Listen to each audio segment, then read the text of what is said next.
Hello दोस्तों। आपका स्वागत है आपके अपने YouTube channel IQ classes online पर। दोस्तों, आज ही क्लास के लिए हमारा टॉपिक है केमिस्ट्री का धातु और उसके यौगिक का पार्ट टू। पार्ट फर्स्ट हमने कल की वीडियो में डिस्कस किया था, ये पार्ट टू है। दोस्तों, ये क्लास RRB NTPC और ग्रुप डी के लिए मोस्ट इंपॉर्टेंट होने वाली है और इसके अलावा ऑल कॉम्पिटिटिव एग्जाम्स में जिनमें केमिस्ट्री के क्वेश्चन पूछे जाएंगे उनके लिए भी ये उपयोगी होगी। चलिए दोस्तों, शुरू करते हैं आज की क्लास। आज का पहला क्वेश्चन हमारा है, चांदी का निष्कर्षण मुख्यतः किस अयस्क से किया जाता है।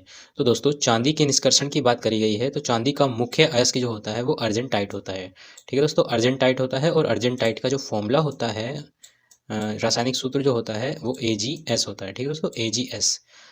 और इसके अलावा भी चांदी के अयस्क होते हैं जो हॉर्न सिल्वर जो होता है AgCl हॉर्न सिल्वर होता है, और इसके अलावा एक गायरा पायरेट भी होता है। तो ये कुछ इसके मुख्य अयस्क और भी हैं। ठीक है, चलिए नेक्स्ट क्वेश्चन हम देख लेते हैं। नेक्स्ट क्वेश्चन हमारा है, निम्न में से विद्युत का सबसे अच्छा चालक कौन सा है। तो दोस्तों, विद्युत का सबसे अच्छा चालक की अगर हम बात करते हैं तो चांदी होता है। ठीक है दोस्तों, चांदी क्यों होता है? क्योंकि चांदी में मुक्त इलेक्ट्रॉनों की संख्या सबसे अधिक होती है, इसलिए चांदी विद्युत का अच्छा चालक होता है। ठीक है दोस्तों, स्वर्ण से भी अधिक मुक्त इलेक्ट्रॉनों की संख्या होती है इसमें। चलिए नेक्स्ट क्वेश्चन हम देख लेते हैं, चांदी के बर्तन कुछ समय के बाद काले क्यों पड़ जाते हैं। तो दोस्तों, चांदी के बर्तन कुछ समय के बाद काले इसलिए पड़ जाते हैं क्योंकि इस पर सल्फाइड जो होता है, सल्फाइड के लेप बन जाते हैं। चांदी पर किसके लेप बन जाते हैं? सल्फाइड के लेप बन जाते हैं। ठीक है, तो इसलिए चांदी के बर्तन काले पड़ जाते हैं। ऑप्शन बी हमारा राइट आंसर होगा। नेक्स्ट क्वेश्चन हम देख लेते हैं, हॉर्न सिल्वर क्या है। तो दोस्तों, हॉर्न सिल्वर अभी मैंने बताया सिल्वर का एक अयस्क है और इसका फॉर्मूला क्या होता है? सिल्वर क्लोराइड AgCl होता है। ठीक है दोस्तों, AgCl होता है। नेक्स्ट क्वेश्चन हम की अगर हम बात करते हैं तो सिल्वर नाइट्रेट को प्राय रंगीन बोतलों में क्यों रखा जाता है। तो दोस्तों, सिल्वर नाइट्रेट को रंगीन बोतलों में इसलिए रखा जाता है क्योंकि सूर्य के प्रकाश में यह अपघटित हो जाता है। ठीक है दोस्तों, सूर्य के प्रकाश में अगर आएगा तो यह अपघटित हो जाता है, इसलिए सूर्य के प्रकाश की डायरेक्ट किरणों से बचाने के लिए इसे रंगीन बोतलों में रखा जाता है। नेक्स्ट क्वेश्चन हम देख लेते हैं, कृत्रिम वर्षा कराने के लिए किस तत्व का उपयोग किया जाता है। तो दोस्तों, कृत्रिम वर्षा कराने के लिए सिल्वर आयोडाइड का प्रयोग किया जाता है। ठीक है दोस्तों, सिल्वर आयोडाइड का प्रयोग किया जाता है, AgI, सिल्वर आयोडाइड का प्रयोग किया जाता है। नेक्स्ट क्वेश्चन हम देख लेते हैं, धातुओं का राजा किसे कहते हैं। तो दोस्तों, धातुओं का राजा क्या होता है? सोना होता है। ठीक है, नेक्स्ट क्वेश्चन हम देख लेते हैं, सोना मुख्यतः किस अयस्क से निकाला जाता है। ये निकाला है, यहाँ निकाला जाता है। तो दोस्तों, सोना की अगर हम बात करते हैं तो सेल्वेनाइट और कैलावेराइट, ये दोनों के दोनों सोना के अयस्क हैं। ठीक है, तो दोनों आंसर हो जाएगा ये दोनों। नेक्स्ट क्वेश्चन हम देख लेते हैं, सोने को कठोर बनाने के लिए उसमें क्या मिलाया जाता है। दोस्तों, अगर हम सोने के ऐसे ही डायरेक्ट ही आभूषण बनाते हैं तो वो बहुत ही लचीला होता है। ठीक है, तो उसे कठोर बनाने के लिए उसमें तांबा मिलाया जाता है। क्या मिलाया जाता है? तांबा या कॉपर मिलाया जाता है। ठीक है, और दोस्तों, शुद्ध सोने की अगर हम बात करते हैं तो 24 कैरेट का सोना शुद्ध माना जाता है, सबसे शुद्ध होता है 24 कैरेट का सोना। ठीक है, नेक्स्ट क्वेश्चन यही है, शुद्ध सोना होता है 24 कैरेट का। ठीक है, ऑप्शन डी राइट हो जाएगा। नेक्स्ट क्वेश्चन है हमारा, पारा निकाला जाता है। तो दोस्तों, पारा जो होता है वो पारे का अयस्क क्या होता है, ये पूछा जा रहा है। पारे का अयस्क होता है पारा, या मरकरी का अयस्क होता है सिनेबार। ठीक है, सिनेबार होता है इसका अयस्क। गैलेना की अगर हम बात करते हैं तो गैलेना किसका अयस्क होता है? गैलेना इसका होता है लेड का, लेड या सीसा का अयस्क होता है गैलेना। ठीक है, और बॉक्साइट किसका अयस्क होता है? बॉक्साइट एल्यूमिनियम का होता है, Al का। एंड प्यूरोलुसाइट किसका होता है? प्यूरोलुसाइट होता है मैग्नीज, Mn का अयस्क होता है प्यूरोलुसाइट। ठीक है दोस्तों, चलिए नेक्स्ट क्वेश्चन हम देख लेते हैं, मिनीमाता रोग किस कारण से होता है। तो दोस्तों, मिनीमाता रोग की अगर हम बात करते हैं तो मिनीमाता रोग पारा या मरकरी से के कारण होता है।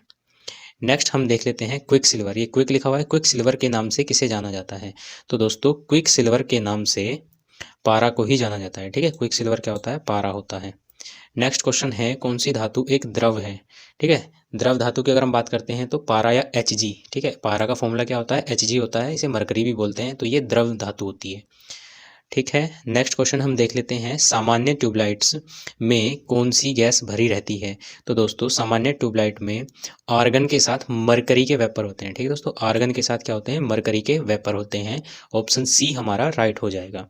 नेक्स्ट क्वेश्चन हम देख लेते हैं, सिंदूर का रासायनिक सूत्र क्या होता है। तो सिंदूर जो होता है, सिंदूर में HgS होता है। ठीक है दोस्तों, मर्क्यूरस सल्फाइड, HgS। नेक्स्ट हम देखते हैं, पारे को किस धातु के पात्र में रखा जाता है? तो दोस्तों अगर हम पारे की बात करते हैं तो पारे को लोहे के धातु के पात्र में रख सकते हैं, ठीक है। इसके अलावा अगर हम इन तीनों में से किसी में रखते हैं तो ये अमलगम बनाएगा, ठीक है। पारे की बारे में मैंने बताया था आपको कल की क्लास में कि पारे को अगर सिल्वर, लेड या जस्ता के साथ हम रखते हैं तो वो क्या बना देता है? अमलगम बना देता है, ठीक है। नेक्स्ट हम बात करते हैं सीसा या लेड का निष्कर्षण किस अयस्क से किया जाता है? तो दोस्तों सीसा या लेड का निष्कर्षण किससे किया जाता है? गैलेना से किया जाता है, ठीक है। गैलेना से किया जाता है। और सिनेबार से किसका किया जाता है? सिनेबार से हमारा पारा का किया जाता है। और हेमेटाइट किसका है? हेमेटाइट से ये है लोहे का या आयरन का, ठीक है। वाहनों में पेट्रोल के जलने से निम्न धातु वायु को प्रदूषित करती है।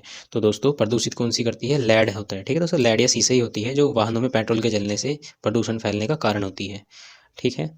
नेक्स्ट हम देख लेते हैं निम्न में से कौन सर्वाधिक स्थायी तत्व है? तो दोस्तों सर्वाधिक स्थायी तत्व की बात करी जा रही है यहाँ, तो सर्वाधिक स्थायी तत्व है सीसा, ठीक है। सीसा या लेड ही इनमें सबसे ज़्यादा स्थायी तत्व है, ठीक है। रेडियम तो स्थायी तत्व ही नहीं है। रेडियम क्या है? रेडियम तो एक रेडियो एक्टिव पदार्थ है। नेक्स्ट हम देखते हैं संचायक बैटरियों में निम्न में से कौन सी धातु का प्रयोग किया जाता है? तो दोस्तों संचायक बैटरियों में सीसा का प्रयोग किया जाता है, ठीक है। सीसा संचायक बैटरी या सीसा संचायक सेल आपने सुनी होगी, तो वही है कि संचायक बैटरियों में सीसा का प्रयोग किया जाता है या लेड का प्रयोग किया जाता है। नेक्स्ट हम देख लेते हैं लेड ऑक्साइड का व्यापारिक नाम है। तो लेड ऑक्साइड का व्यापारिक नाम क्या है? लिथार्ज है, ठीक है दोस्तों। लिथार्ज लेड ऑक्साइड का व्यापारिक नाम है। नेक्स्ट हम देखते हैं निम्न में से कौन सी धातु इस्पात के बराबर मजबूत है किंतु भार में उससे आधी है? तो दोस्तों टाइटेनियम होती है, इस्पात के बराबर ही मजबूत होती है और भार में आधी होती है, ठीक है दोस्तों। चलिए नेक्स्ट हम देख लेते हैं निम्न में से किसे भविष्य की धातु कहा जाता है? तो दोस्तों भविष्य की धातु कहा जाता है टाइटेनियम को। नेक्स्ट क्वेश्चन हमारा है कैडमियम प्रदूषण किससे संबंधित होता है? तो दोस्तों कैडमियम प्रदूषण जो होता है ये इटाई से संबंधित होता है। इटाई रोग होता है इससे, कैडमियम प्रदूषण से। नेक्स्ट क्वेश्चन हम देख लेते हैं सफ़ेद स्वर्ण के नाम से जाना जाता है। तो दोस्तों सफ़ेद स्वर्ण के नाम से किसे जाना जाता है? प्लेटिनम को जाना जाता है। प्लेटिनम को सफ़ेद स्वर्ण के नाम से जाना जाता है, वाइट गोल्ड। नेक्स्ट क्वेश्चन है इलेक्ट्रिक बल्ब में फिलामेंट जो होता है वो बना होता है। तो दोस्तों इलेक्ट्रिक बल्ब का फिलामेंट टंगस्टन का बना होता है, ठीक है, टंगस्टन। और इसका फॉर्मूला क्या होता है या इसका जो रासायनिक सूत्र हम कहेंगे वो क्या होता है? रासायनिक प्रतीक W होता है, ठीक है दोस्तों, W। नेक्स्ट क्वेश्चन हम देख लेते हैं। नेक्स्ट क्वेश्चन है निम्न में से कौन सा तापक तत्व विद्युत प्रेस में प्रयुक्त होता है? ठीक है, तापक तत्व की बात करी जा रही है, यानी कि हीटिंग एलिमेंट जो होता है वो कौन सा होता है? वो नाइक्रोम का तार होता है, ठीक है दोस्तों। नाइक्रोम का तार का जो होता है वो हीटिंग एलिमेंट में यूज़ किया जाता है, विद्युत प्रेस में या हीटर में यूज़ किया जाता है। नेक्स्ट हम देख लेते हैं निम्न में से कौन सी धातु अर्धचालक के भांति ट्रांजिस्टर में प्रयोग की जाती है? तो दोस्तों अर्धचालक की भांति इसमें से जर्मेनियम है और इसके अलावा एक सिलिकॉन धातु है, वो भी अर्धचालक की भांति कार्य करती है, ठीक है। नेक्स्ट क्वेश्चन हम देख लेते हैं नाभिकीय संयंत्रों में न्यूट्रॉन नियंत्रक के रूप में में क्या प्रयोग किया जाता है? तो दोस्तों नाभिकीय संयंत्रों में न्यूट्रॉन नियंत्रक के रूप में कैडमियम और बोरान, इन दोनों का प्रयोग किया जाता है, कैडमियम और बोरान का, ठीक है। और अगर मंदक की बात करते हैं तो मंदक के रूप में हम किसका प्रयोग करते हैं? भारी जल या D2O का प्रयोग करते हैं, ठीक है। नेक्स्ट हम देख लेते हैं निम्न में से किस रेडियोधर्मी तत्व की किरणों पर कैंसर के उपचार में प्रयोग किया जाता है? तो कोबाल्ट होता है, ठीक है दोस्तों, कोबाल्ट 60 होता है, कोबाल्ट का एक समस्थानिक होता है कोबाल्ट 60। तो कोबाल्ट 60 का प्रयोग हम कैंसर के उपचार में करते हैं। नेक्स्ट हम देख लेते हैं नाभिकीय रिएक्टर में ईंधन का काम कौन करता है? तो नाभिकीय रिएक्टर में ईंधन का काम यूरेनियम करता है, ठीक है। नागासाकी पर अमेरिका द्वारा गिराए गए बम में किसका प्रयोग किया गया था? तो दोस्तों नागासाकी और हिरोशिमा जो जापान के शहर हैं, इन पर USA ने जो हमला किया था परमाणु बम का, उसमें प्लूटोनियम का प्रयोग किया गया था, ठीक है। किसका प्रयोग किया गया था? प्लूटोनियम का। और ये नागासाकी और हिरोशिमा का जो अटैक हुआ था, परमाणु हमला जो हुआ था, वो 6 और 9 अगस्त 1945 को हुआ था, ठीक है। 6 अगस्त में हिरोशिमा में और 9 अगस्त में नागासाकी में हुआ था, ठीक है। चलिए नेक्स्ट हम देख लेते हैं वह वैज्ञानिक जिसने रेडियम की खोज की थी। तो मैडम क्यूरी ने रेडियम की खोज की थी, ठीक है। नेक्स्ट हम देख लेते हैं किस वैज्ञानिक ने पोलोनियम की खोज की थी। तो पोलोनियम की खोज भी दोस्तों मैडम क्यूरी ने ही की थी, ठीक है। Madame Curie, option B right हो जाएगा। सौर सेलों में प्रयुक्त होता है। तो दोस्तों सौर सेलों में जो प्रयुक्त किया जाता है, सोलर प्लेट जो होती है उनमें सीजियम का प्रयोग किया जाता है, ठीक है, सीजियम। नेक्स्ट हम देख लेते हैं मोबाइल फ़ोन की बैटरियों में निम्नलिखित में से कौन सी धातु उपयोग में लाई जाती है। तो दोस्तों मोबाइल फ़ोन की बैटरियों में लिथियम धातु प्रयोग में लाई जाती है। आतिशबाजी में हरा रंग किसकी उपस्थिति के कारण होता है। तो दोस्तों आतिशबाजी में जो हरा रंग होता है वो बेरियम की उपस्थिति के कारण होता है। ठीक है, ये क्वेश्चन बहुत पूछा जाता है कि आतिशबाजी में हरा रंग या कोई किसी भी रंग का पूछ लेता है। तो अगर हम लाल रंग की बात करते हैं तो लाल रंग होता है स्ट्रांसियम के कारण। ठीक है, स्ट्रांसियम के कारण लाल रंग होता है, सोडियम के कारण पीला रंग होता है और मैग्नीशियम के कारण होता है सफ़ेद रंग। ठीक है, इसके अलावा पूछ सकता है कि नीला रंग किसके कारण होता है, तो कॉपर के कारण होता है। ठीक है, ये इनके यौगिकों के कारण। ठीक है दोस्तों, इनके यौगिक होते हैं जैसे सोडियम के यौगिक, मैग्नीशियम के, बेरियम के और स्ट्रांसियम के, इनके यौगिकों के कारण इनमें अलग अलग रंग होते हैं आतिशबाजी में। ठीक है, तो याद रहेगा हरा रंग किसके कारण होता है, बेरियम के कारण, मैग्नीशियम के कारण सफ़ेद रंग होता है, स्ट्रांसियम के कारण लाल रंग होता है, सोडियम के कारण पीला रंग होता है और नीला रंग होता है कॉपर के कारण। नेक्स्ट हम देख लेते हैं बारूद बनाने में निम्नलिखित में से किस एक का इस्तेमाल किया जाता है। तो दोस्तों बारूद बनाने के लिए किसका प्रयोग किया जाता है, पोटेशियम नाइट्रेट का। ठीक है, पोटेशियम के NO3 का प्रयोग किया जाता है। प्याज लहसुन में गंध किस तत्व के कारण होती है। तो दोस्तों प्याज लहसुन में जो गंध होती है वो पोटेशियम की ही होती है। ठीक है, पोटेशियम की गंध होती है। नेक्स्ट क्वेश्चन देख लेते हैं, एक रेडियोधर्मी तत्व जिसके भारत में बड़े भंडार हैं। तो दोस्तों वह कौन सा तत्व है, थोरियम। ठीक है, थोरियम एक ऐसा तत्व है जिसके भारत में बहुत बड़े भंडार हैं और भारत के किस राज्य में, केरल राज्य में। ठीक है दोस्तों, केरल में सबसे ज़्यादा, विश्व में सबसे ज़्यादा भंडार पाए जाते हैं थोरियम के। और केरल के अलावा कुछ भंडार इसके बिहार में भी पाए गए हैं, पाए जाने की संभावना है। ठीक है, नेक्स्ट हम देख लेते हैं क्वेश्चन नंबर 42, निम्न में से कौन सा सीमेंट का एक मुख्य संगठक है। तो दोस्तों सीमेंट का मुख्य संगठक की अगर हम बात करते हैं तो चूना पत्थर है मुख्य, इसके अलावा इसमें जिप्सम भी होता है। ठीक है, जिप्सम। गन पाउडर किस मिश्रण से बनता है। तो दोस्तों गन पाउडर की अगर हम बात करते हैं तो गन पाउडर बनता है चारकोल, सल्फर, पोटेशियम नाइट्रेट। ठीक है दोस्तों, इनके मिश्रण से बनता है गन पाउडर। नेक्स्ट क्वेश्चन हम देख लेते हैं, निम्न धातु में से किस एक में क्रम से सबसे हल्की धातु और सबसे भारी धातु है। ठीक है दोस्तों, सबसे हल्की और सबसे भारी धातु हमसे पूछी गई है। तो दोस्तों सबसे हल्की धातु लिथियम है और सबसे भारी धातु ओस्मियम। ठीक है, कई बार रिपीटेडली क्वेश्चन पूछा जाता है, सबसे भारी धातु क्या होती है, ओस्मियम होती है, सबसे हल्की धातु क्या होती है, लिथियम होती है। ठीक है, तो याद रहेगा। नेक्स्ट क्वेश्चन हम देख लेते हैं, निम्न में से किस एक में रजत नहीं होता है। रजत का मतलब होता है सिल्वर। ठीक है, Ag जो होता है वो नहीं पाया जाता। तो दोस्तों हॉर्न सिल्वर भी अयस्क है, जर्मन सिल्वर, रूबी सिल्वर या लोनर कास्टिक। तो दोस्तों जर्मन सिल्वर में हमारा चांदी या सिल्वर नहीं पाया जाता। ठीक है दोस्तों, क्वेश्चन पूछा जाता है कि जर्मन सिल्वर का घटक क्या होते हैं, उनमें 4 ऑप्शन दे देगा आपको, चांदी भी देगा, तो आप क्या करोगे, चांदी लगाओगे और वो गलत हो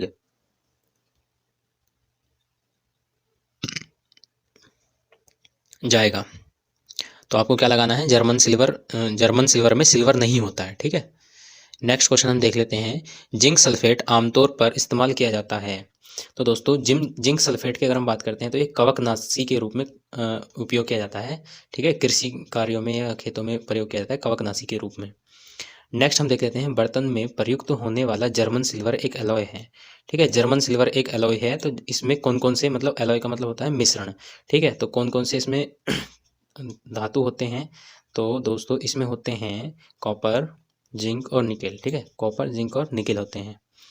नेक्स्ट हम देख लेते हैं, उर्वरकों के निर्माण में कौन सा तत्व प्रयोग में लाया जाता है। तो दोस्तों उर्वरकों के निर्माण में सबसे ज़्यादा पोटेशियम का यूज किया जाता है। ठीक है, नेक्स्ट क्वेश्चन है, ऑडियो और वीडियो टेप में कौन सा रासायनिक पदार्थ का लेप होता है। तो दोस्तों ऑडियो और वीडियो टेप में आयरन ऑक्साइड। ठीक है दोस्तों, आयरन ऑक्साइड का प्रयोग किया जाता है। नेक्स्ट हम देखते हैं, क्वेश्चन नंबर 50 हमारा है, निम्न में से कौन सा एक लौह अयस्क है। तो दोस्तों लौह अयस्क की बात करी जा रही है, इसमें मैग्नेटाइट है। ठीक है, मैग्नेटाइट लौह अयस्क है। बॉक्साइट की अगर हम बात करते हैं तो बॉक्साइट एल्यूमिनियम का अयस्क होता है। और लिग्नाइट जो होता है, तो एक कोयले का प्रकार होता है। ठीक है, कोयले का प्रकार होता है लिग्नाइट। नाइट्राइट क्या होता है, नाइट्राइट तो कुछ नहीं होता, नाइट्राइट होता है हमारा, ये जो NO2 होता है उसे नाइट्राइट बोलते हैं। ये अयस्क नहीं है, ये एक यौगिक है। ठीक है, तो इसमें पूछा गया था लोह अयस्क मैग्नेटाइट है और बॉक्साइट एल्यूमिनियम का है। लेड पेंसिल में लेड कितने प्रतिशत होता है दोस्तों? लेड पेंसिल में लेड कितने प्रतिशत होता है? तो आपको लगेगा लेड पेंसिल है तो लेड कुछ ना कुछ प्रतिशत तो होगा, तो आप लगा देंगे इनमें से कोई एक, लेकिन लेड पेंसिल में लेड 0% होता है। ठीक है, 0, ऑप्शन ए राइट होगा। जिस प्रकार जर्मन सिल्वर में जर्मन नहीं होता, इसी प्रकार लेड पेंसिल में लेड नहीं होती। ठीक है, क्या होता है लेड पेंसिल में दोस्तों? लेड पेंसिल में होता है ग्रेफाइट। ठीक है, ग्रेफाइट की बनती है। लेड पेंसिल में 0% लेड होता है। निम्नलिखित में से किसमें कार्बन का अधिकतम प्रतिशत अंतर्विष्ट होता है? तो दोस्तों कार्बन का अधिकतम प्रतिशत होता है ढलवा लोहे में। ठीक है, सबसे ज़्यादा कार्बन होता है ढलवा लोहे में, और पिटवा लोहे में सबसे कम कार्बन होता है। ठीक है, ढलवा लोहे में 2% तक कार्बन होता है। नेक्स्ट क्वेश्चन हम देख लेते हैं। पीतल एक मिश्र धातु है जिसके अवयव हैं। तो दोस्तों पीतल के जो अवयव होते हैं वो कॉपर और जस्ता होते हैं। ठीक है दोस्तों, कॉपर और जस्ता, ये ऑप्शन ए राइट आंसर होगा। नेक्स्ट हम देख लेते हैं सोने का घोल, सोने को घोला जा सकता है। तो दोस्तों सोना जो होता है उसको नाइट्रिक एसिड और हाइड्रोक्लोरिक एसिड के मिश्रण में, ठीक है दोस्तों, इसमें घोला जा सकता है। और इस मिश्रण को क्या हम बोलते हैं? इस मिश्रण को बोलते हैं अम्लराज। ठीक है, अम्लराज बोलते हैं। और नाइट्रिक एसिड क्या होता है? देखिए दोस्तों, नाइट्रिक एसिड होता है हमारा HNO3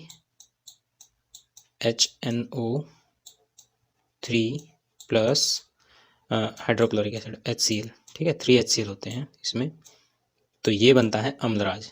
ठीक है, और अम्लराज में किसको घोला जा सकता है? सोने को घोला जा सकता है।